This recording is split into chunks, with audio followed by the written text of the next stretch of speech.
係，大家好。咁咧呢場呢就係第9場，就係香港打比預賽嘅沙圈動態啦。咁小弟呢，今次呢就嘗試自己呢就同大家分享下啲小見嚇。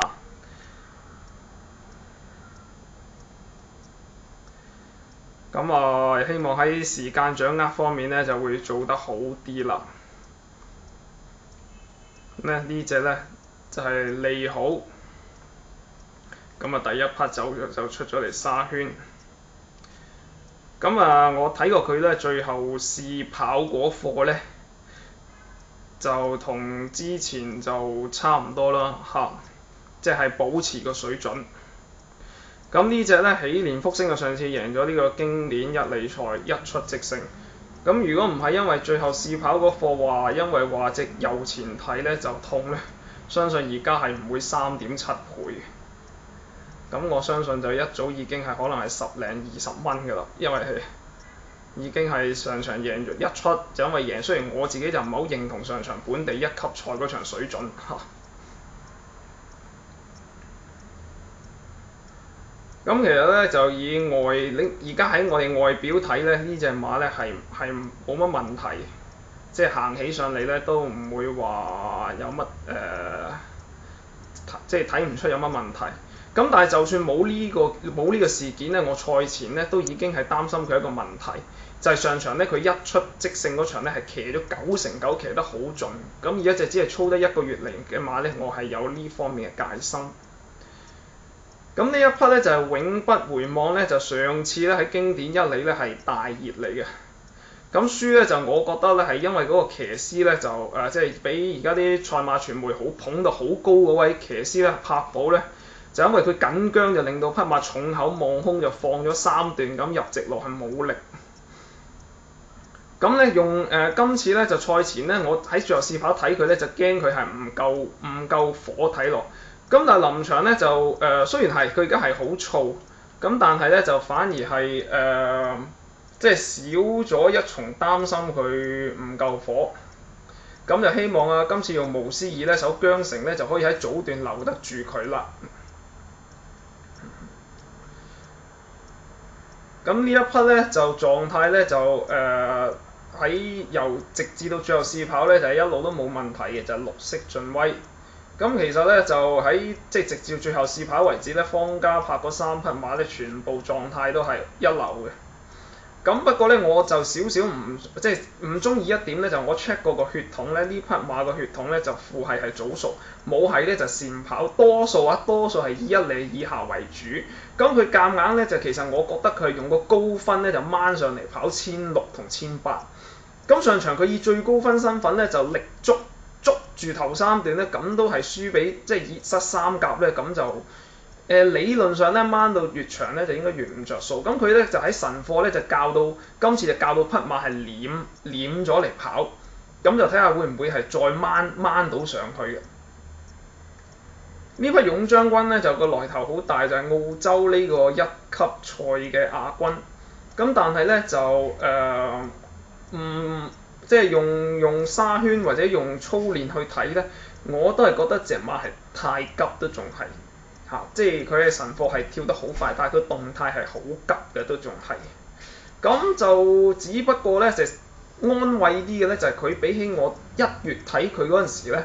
佢就係有啲進步，但係我都係嫌佢係急。咁呢一匹大將風範呢，上次呢就雖然就係喺1400米係倒做咗，咁雖然佢又唔係大熱，咁我睇呢，佢有可能呢就1400係可能係短少少，我暫時覺得佢上一場輸就咁增程係跑呢都唔係未必係錯嘅，因為呢佢我都 check 過佢個血統呢，其實係可以跑長啲。咁就喺同喜蓮福星拍試嗰課集呢，佢臨尾呢係個力度個身係冇問題嘅，收得好靚嘅，即係短短幾日呢，就比上一課已經收得仲靚。咁佢係只不過係臨試習嗰度呢，終點前即係最後一步呢就爭少少。咁但係以一隻隔咗6週嘅馬嚟講呢，狀態係冇問題嘅嚇。咁呢匹咧就我咧就曾經咧就喺12月底嘅快活谷有一次試習咧，我直頭近眼睇過就係呢匹龍的風采，當時個身形係好靚啊！咁我相信佢而家咧就應該係大熟大勇㗎啦。咁就所以咧上場如果你話跑第2名，我就絕對唔係事後眼光，係覺得唔出奇，因為上場嘅1匹賽就好搞笑嘅呢個水準就嚇。咁就但係都可以咧，即係如果中意呢匹馬嘅我就唔反對嘅嚇。不過我自己私底下咧就少少認為咧呢匹馬就上次咁冷走咗入嚟第2咧，就呢場就睇下點跑啦。咁呢隻永旺財咧就上次咧就換咗個細路仔騎，咁但係可能個細路呢匹馬咧就可能咧係需要單獨領放咧就先跑得好嘅。咁今次所以咧就換翻最熟悉呢匹馬嘅鄭雨田上去咧，就呢場有機會係即係暫時睇形勢，佢有機會再單獨領放，所以我自己就唔會介意呢匹馬上次包尾翻嚟嘅嚇。狀態其實仲係冇問題，上次嘅名次係唔足以反映狀態嘅。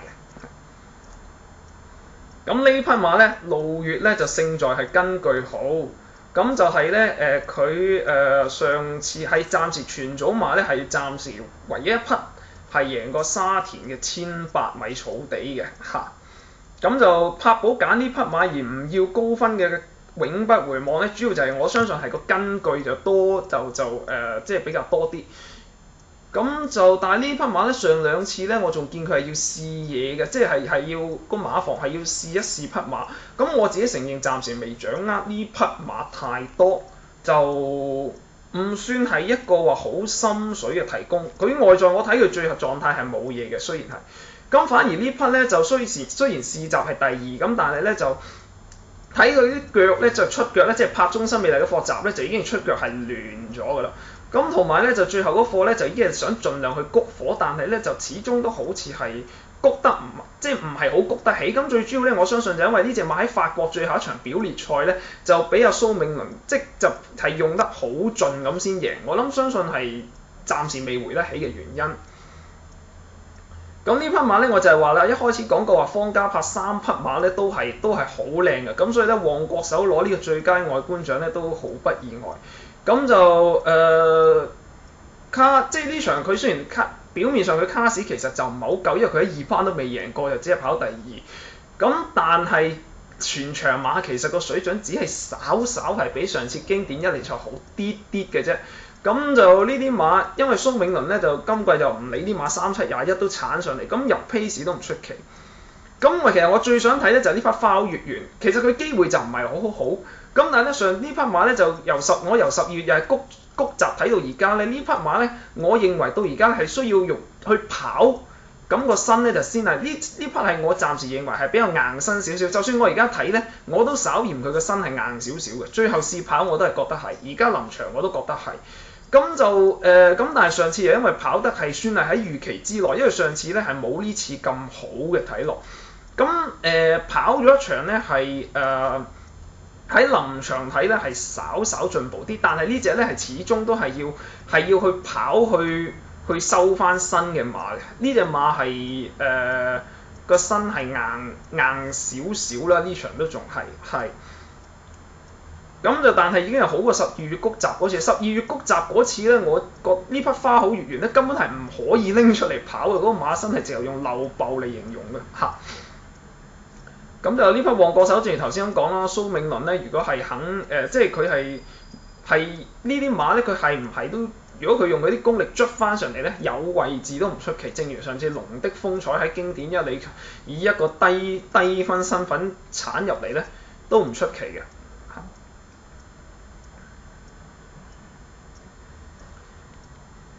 好啦，咁而家見到呢啲馬出去行圈跑道，咁咧就再一次啊，就又影唔晒啲馬啦，因為我到而家咧影咁耐都未見過匹絕塵嘅係。咁啊，其實我都喺自己個網嗰度講過啦，即係其實咧做節目咧沙圈睇馬係好緊要。以前即係阿彪叔啊嗰個年代咧係完全係出賽馬所有喺沙圈嗰度睇到嘅，因為係只有喺沙圈咁樣行咧，我哋先可以睇得清楚。最清楚匹馬，唔係贏唔贏錢嘅問題，而係咧係對增強馬迷對賽馬嘅興趣係有幫助。不過而家呢一代咧製作咧似乎唔係好理解呢樣嘢。咁而家就見到呢一匹咧就係告東尼嘅另一匹馬就係絕塵啦。咁呢匹馬名氣好大啦，就係上季最貴嘅拍賣馬。咁就我睇佢咧就狀態都係冇問題。咁咧呢場咧就可能即係呢場，因為可能始終都對翻4歲馬，都或者有樣嘢都睇唔出。但係我睇法咧，呢匹馬長線咧，我唔係純睇紙上賽績㗎，係可能要跑泥地咧係比較好啲。我唔係睇紙上賽績，原因咧就係我睇佢即係嗰個速度咧，佢跑出嚟嗰個落腳咧係明顯係慢咗嘅。咁可能長線咧係適合喺泥地咧，咁先係可以快。